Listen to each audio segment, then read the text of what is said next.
In the meantime, I want to go to the Nationals leader, David Littleproud. You heard what the Treasurer said there off the back of the anemic GDP number. He says the biggest threat to the economy is the coalition, given your opposition to the cost of living relief. What's your response to that? Is that a concern that that he's going to raise that politically, that could bite?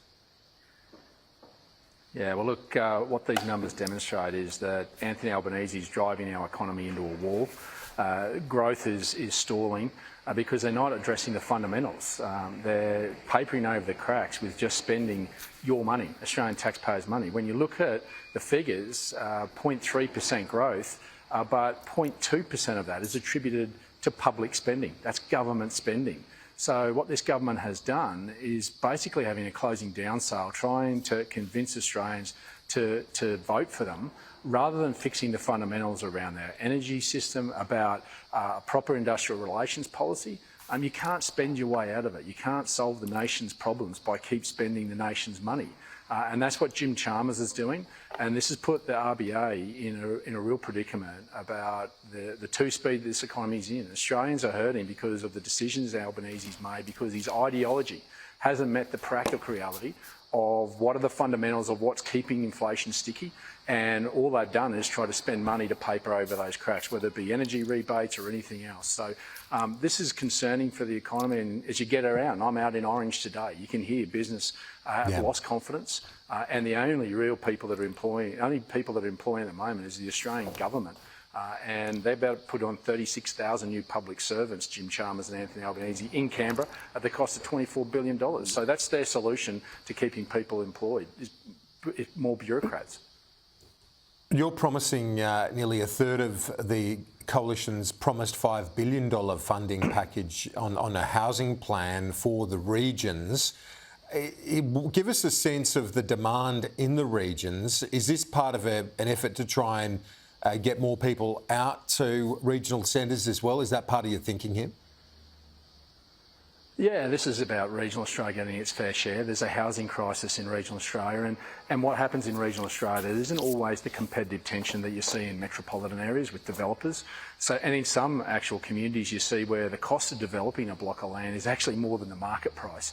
Yet there are people that are wanting to move out, there are jobs out in the regions that need to be taken up. So what we're saying is this is part of making sure that what we do spend is a fraction of what the government is doing, but we're partnering and leveraging state money, local government money, but also developers, and we're complementing that with the policies around migration. We're banning migrants, we're banning those foreigners coming to Australia and trying to buy a residential home for 2 years. We're going to have a sensible policy on building construction codes. We're going to pause it for 10 years. They've added $60,000 to the construction cost of a home, getting to 7-star ratings, which is nonsense. And we'll look line by line where we can make sensible changes there to reduce the cost of housing if possible. But we're also saying we have to have a migration policy that's not bringing in 1.67 million people in this country, and might want to bring in some tradies in doing that. And the government's only just realising they might want to bring in some electricians, some plumbers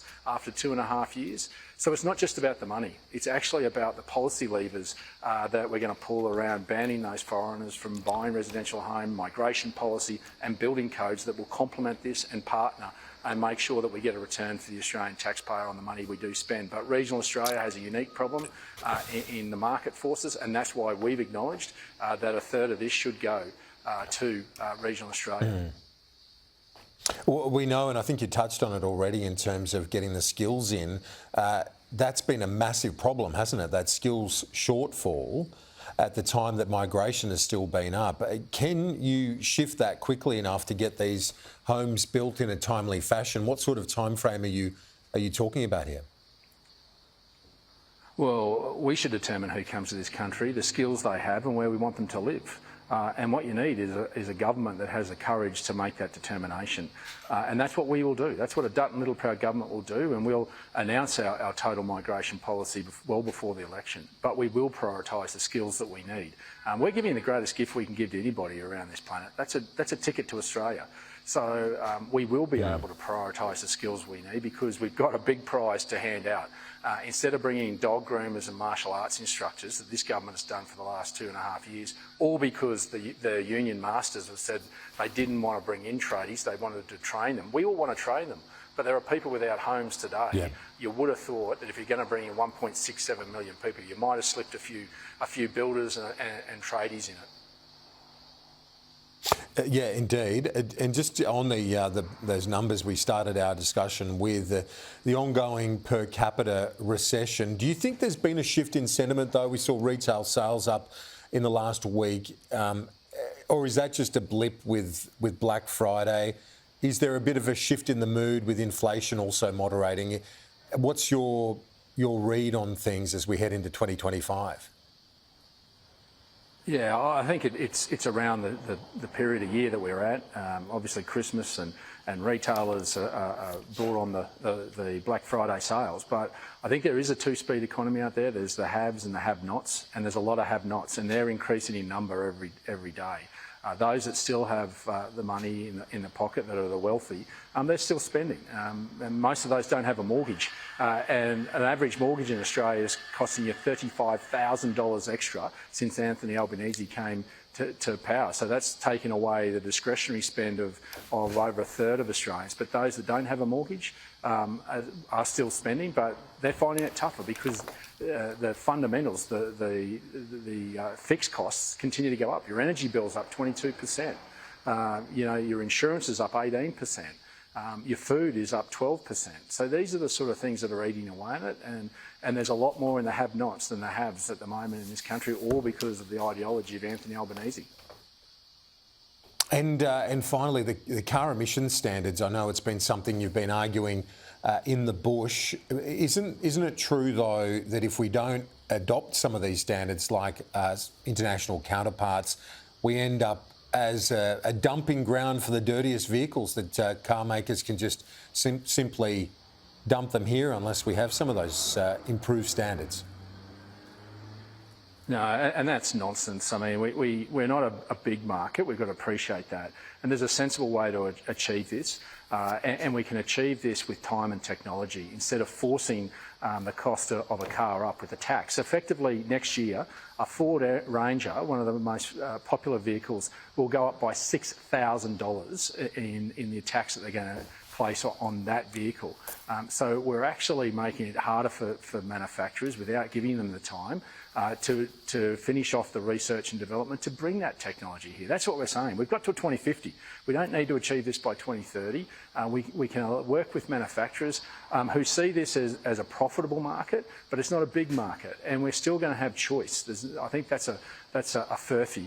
And many of if you want to compare many of the emissions vehicle standards from around the world, you look at the United States, you should look at the loopholes and the carve-outs that have been created by the United States so that you can continue to have choice. But you've got to understand, in regional Australia, we're not against electric vehicles. I'm here in Orange. Only 0.16% of vehicles sold are electric because they just aren't fit for purpose. And it's regional Australia who will not only pay the bill, but we don't have a choice. And this is why we just need some common sense. And Anthony Albanese is trying to tell the world that we can do it all by 2030 and we'll impose a tax, when it won't help regional Australians be able to have a tool of trade, not just for youths, but for families out here. And we're the ones that are feeling the brunt of it again. Nationals leader David Littleproud joining us from the beautiful central west of New South Wales, a nice town, Orange. Thanks so much for joining us today. Talk to you soon.